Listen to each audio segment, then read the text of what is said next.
Good evening, dear professors, dear audience. My name is Remigiusz Kazimierczyk and I work in the Department of Cardiology at Medical University of Białystok in Poland. Thank you very much for the possibility to present you our study entitled The Discrepancy Between Fluorodeoxyglucose Uptake and Myocardial Fibrosis in Patients with Pulmonary Arterial Hypertension, PET MRI study. I have nothing to declare. Ladies and gentlemen, in this presentation I'd like to share with you the discrepancy which we observed during working on our major project regarding the role of PET MRI hybrid imaging in pulmonary arterial hypertension. This discrepancy, this phenomenon, is kind of fusion of our two recent studies in which we proposed two new prognostic parameters in PAH, and one is a PET parameter and second one is MRI parameter. Let's begin with PET modality first.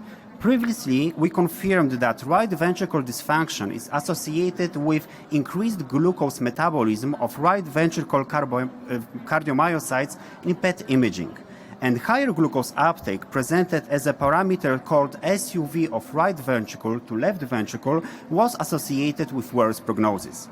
In our second study, we proposed second prognostic parameter, late gadolinium enhancement mass index, and the LGE mass was calculated in right ventricle insertion points. To sum up at this moment, we previously confirmed that hemodynamic changes in PAH are strongly related with the change of cardiac glucose metabolism and LGE mass. So, next, we try to calculate the glucose uptake in the area of LGE, in right ventricle insertion points. And then we ask ourselves a few questions. What could be the reason of the increased glucose metabolism in this particular area? Is it due to inflammatory processes? Are these LGE changes reversible? And if not, does the glucose uptake lowers when tissue goes fibrotic? Let's answer to the last two questions. Yes, LGE mass and glucose uptake in insertion points have changed after 24 months of observation. And what's even more impressive, in some cases we even observed the reduction of LGE mass, suggesting the reversibility of so-called dead fibrotic tissue. During 24 months of observation, in 16 PAH patients we observed clinical deterioration, requiring escalation of specific PAH therapy.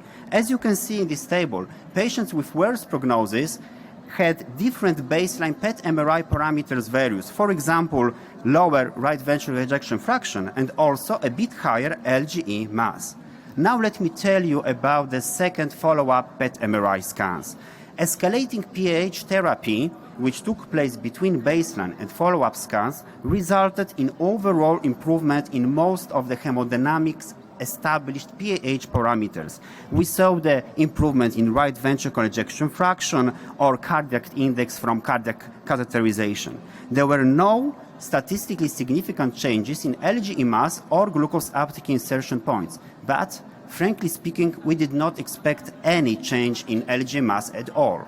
Now let's focus on SUV itself. As you can see in some of 28 PH patients, the decrease of SUV in insertion points was quite visible. And in 6 particular cases, it could be due to initiation of advanced PAH treatment with prostacyclins. Finally, let's discuss the relationship between PET MRI parameters. Interestingly, both parameters, LGE mass as well as glucose uptake insertion points, correlated well with established PAH parameters. For example, LGE mass correlated significantly with right ventricle ejection fraction from MRI or cardiac index from cardiac catheterization. Also, glucose uptake insertion points had, as you can see on this figure, quite significant correlation with mean pulmonary artery pressure. Now take a look what happened when we compared LGE mass with a glucose uptake in the area of LGE. No correlation at all. No statistically significant relationship between the two parameters. And I have to underline that the same results we've got from baseline as well as follow-up scans. Since LGE indicates fibrotic tissue, we should rather obtain the strong negative correlation with glucose uptake in this particular area. What would mean the poor metabolism of this area. That's really interesting. Ladies and gentlemen, we've already published our results confirming the strong relationship between PET MRI parameters, PAH hemodynamics, and also indicated a new prognostic parameters in PAH. Now, we've noticed that escalating PAH therapy may have an impact on subtle local cardiac tissue changes. However, this discrepancy between LGE and glucose uptake opens the way to further questions. Are these changes primary or secondary to hemodynamic changes? We still don't know. What is the role of inflammatory processes in this area, how they interplay with glucose metabolism, and what really LGE pattern is in insertion points. And finally, how can we translate this knowledge into clinical practice? This requires further studies, which we've already started. Thank you for your attention. Thank you for the presentation. I was going to make you a question regarding the last question that you asked to yourself, because you know that myocardium can use glucose as energy.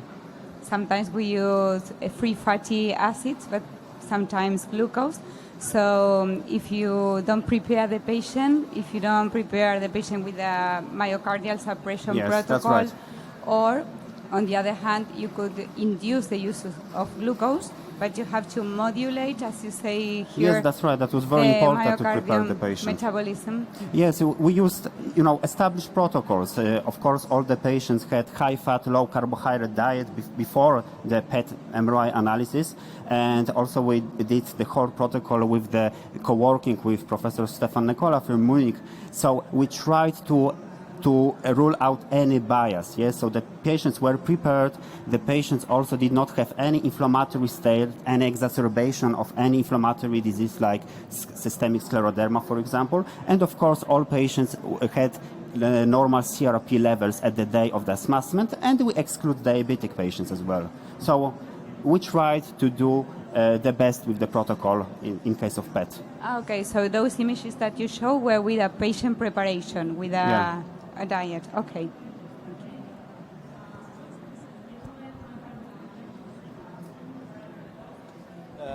Congratulations, fantastic data. And as you show, LGE detects some fibrosis in most of the cases, right? Most diseases, yeah. However, LGE is not the ideal way to quantify fibrosis, especially in patients in where we are expecting to have like interstitial fibrosis.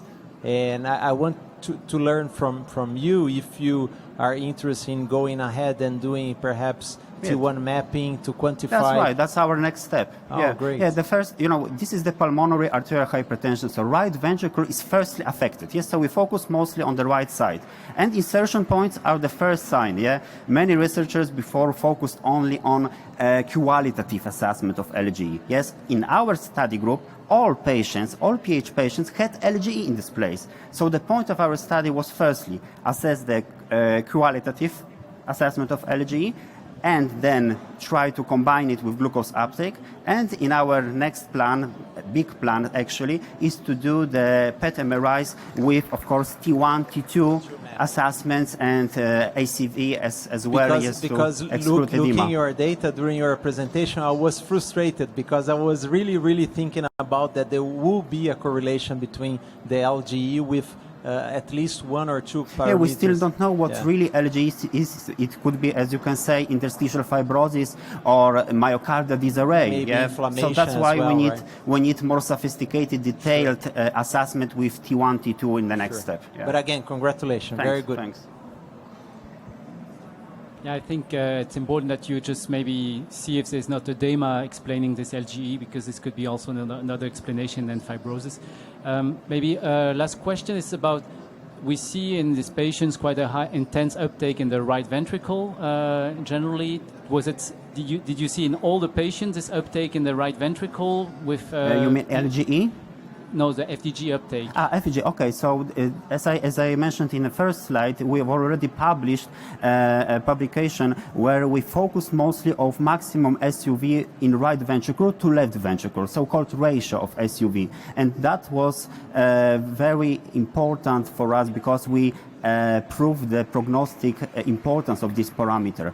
So in that study, in this particular study, we focus mostly on glucose uptake mean SUV in the area of LGE, not the maximum SUV like we do normally in right ventricle, left ventricle. So all the patients with PAH, they had increased FDG uptake? Yes, actually, we even obtained the cutoff value. We proved in our publication in Heart that patients with PAH with ratio of SUV of right ventricle to left ventricle higher than 1 have worse prognosis. So normally in physiological conditions, this ratio is around 0.2. Yeah. But when disease is starting, even a ratio around 0.4, 0.5 in long prognosis has very important significance. Yes, so anything above the physiological range, which is 0.2. Okay, thank you. Thank you very much. Thank you for this nice discussion, and we'll move to the next speaker.